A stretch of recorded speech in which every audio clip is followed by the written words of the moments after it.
August of 1953, Iran had a democratic government. Its parliament and prime minister, the popular Mohammad Mossadegh, had nationalized the oil industry to control the country's chief asset. Then, the CIA intervened.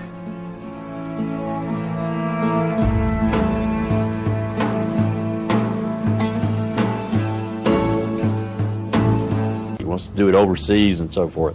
As the chief of the Middle East section of the CIA, he was the logical choice.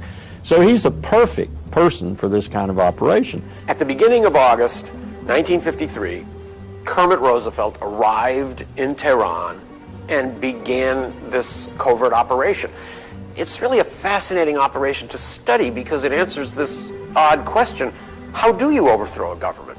Suppose you get sent to a country and you're told, overthrow the government. So what do you do on the first day? What do you do on the second day?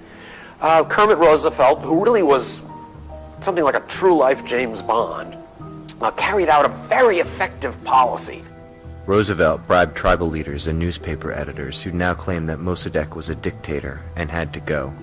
Every day they were printing articles about how evil Mossadegh was, that he was a Jew, he was a homosexual, he was a criminal, he was an agent of the British, anything they could think of to undermine him.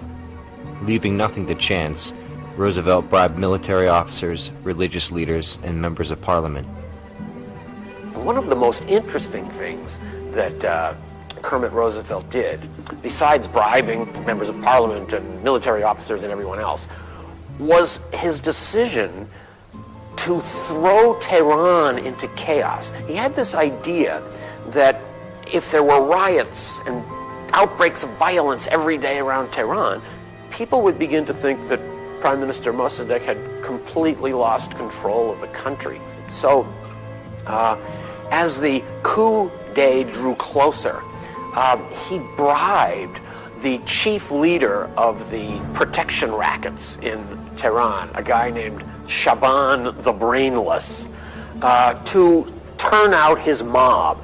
It was Kermit Roosevelt's idea that this gang, this mob, should charge through the streets of Tehran, beat up pedestrians, break shop windows, fire guns into mosques, and then yell, "Up with communism, we love Mossadegh."